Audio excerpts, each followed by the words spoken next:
흥덕사는 1984년, 85년에 이제 발굴 조사가 이루어져서 사찰의 그 흔적들을 저희들이 찾아볼 수 있었는데요. 그때 가장 중심이 되는 금당, 그러니까 그 불상을 보관하고 예배를 하는 공간인데 거기서 조그만 그 불상의 머리카락 편들이 많이 나왔습니다. 근데 철로 되어 있어서 아마도 불상은 철로 만든 철불이 아닌가라고 생각이 되고 있고요.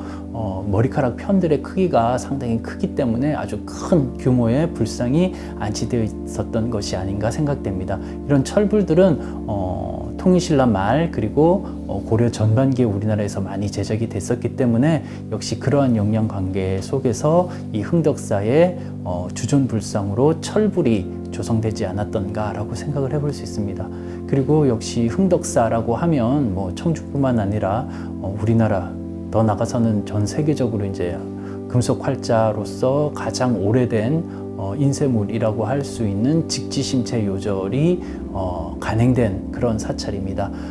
이런 사찰이 청주에 위치하고 있었다라는 것을 볼 때 청주의 불교 문화가 어느 정도 그 역량을 갖고 있고 발전할 수 있었고 이런 것들이 이제 가늠을 해볼 수 있는데 금속 활자로 이 인쇄를 해서 경전을 간행한다라는 것은 사실은 국가적인 사업에서 만들어지기도 했지만 이 직지의 경우에는 이 사간본이라고 해서 이 사찰에서 이것들을 다시 국가에서 만든 것들을 다시 찍어내는 그런 과정을 거쳐서 만들어진 것으로 알려져 있습니다. 그러니까 그만큼 불경의 수요가 많았던 것이고 이 불경의 수요가 많다라고 하는 것은 이 불교 문화의 어떤 역량 이런 것들이 그만큼 높았다라는 것을 반증하는 이야기이기도 합니다.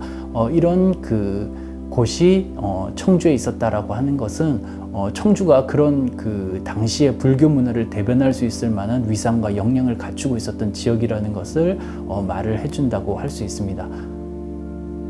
그리고 이 흥덕사가 과연 어떤 사찰인지에 대해서는 아직 접근하기 좀 어려운 점들이 많은데 아까 말씀드린 대로 고려 전반기에 이 청주 지역의 불교 문화가 청주 김씨 그리고 그들이 후원했던 법상정과 관련되어 있던 사실과 비춰 볼 때 이 흥덕사에 주석을 하고 활동을 했었다라고 하는 승려들 중에 그 해영이라고 하는 스님도 역시 이 법상종의 승려였던 것으로 알려져 있고 이 스님이 후에 이 인근에 있는 대표적인 이 또 법상종 사찰이 바로 보은의 법주사입니다. 이 법주사에서 활동을 하는 그런 내용들을 찾아볼 수 있어서 아마 청주 지역 그리고 흥덕사에는 이 보은 법주사의 어떤 사세가 영향을 꽤 미치고 있었던 것이 아닌가라는 것을 또 짐작을 해볼 수가 있고 직지심체 요절이라고 하는 것은 그 선종의 어떤 깨달음을 전하는 그런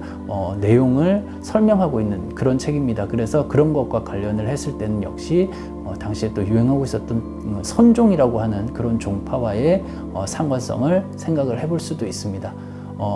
뭐 종파가 어찌되었던지 간에 이런 그 우리나라를 대표하고 세계에서 가장 이른 그 금속 활자본이 청주에서 찍혔다라고 하는 것은 역시 그 당시 청주가 가지고 있었던 문화적인 그런 위상과 역량이 어느 정도 높았는지를 가늠해 볼 수 있는 아주 중요한 자료이기 때문에 역시 청주 그리고 흥덕사를 설명할 때 직지를 빼놓고는 이야기를 할 수 없을 것 같습니다.